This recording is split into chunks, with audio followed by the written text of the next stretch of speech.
దూరపు కొండలు నునుపు అని ఊరకనే అనరు. రీసెంట్‌గా వచ్చిన డేటా ప్రకారం అమెరికా లోపల దాదాపు 80,000 మంది ఇల్లీగల్ ఇండియన్స్ ఉన్నారు. ప్రస్తుతం ఆల్రెడీ లీగల్‌గా యూఎస్‌లో ఉంటున్న ఇండియన్స్ తోటి మాట్లాడుతుంటే చాలామంది తమ జాబ్స్ ఎప్పుడు పోతాయో, ఏ విధమైన డిస్క్రిమినేషన్ ఎదుర్కొంటామో ఫ్యూచర్ లోపల, లేకపోతే ఇదంతా బాధలు పడే బదులు మన ఊరికి మనం వెళ్ళిపోదాం, మన ఇండియాకి మనం వెళ్ళిపోదాం అని మాట్లాడే వాళ్ళే ఎక్కువ ఉన్నారు. అమెరికా యొక్క రియాలిటీ ఇది ఉన్నప్పటికీ కూడా చాలామంది ఏదో రకంగా యూఎస్‌కి వెళ్ళిపోదామని ప్రయత్నాలు చేస్తుంటారు.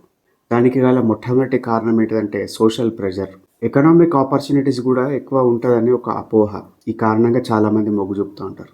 భారతదేశం ఏం చేయొచ్చు? యువత లోపల కొంత అవేర్‌నెస్ క్రియేట్ చేయొచ్చు.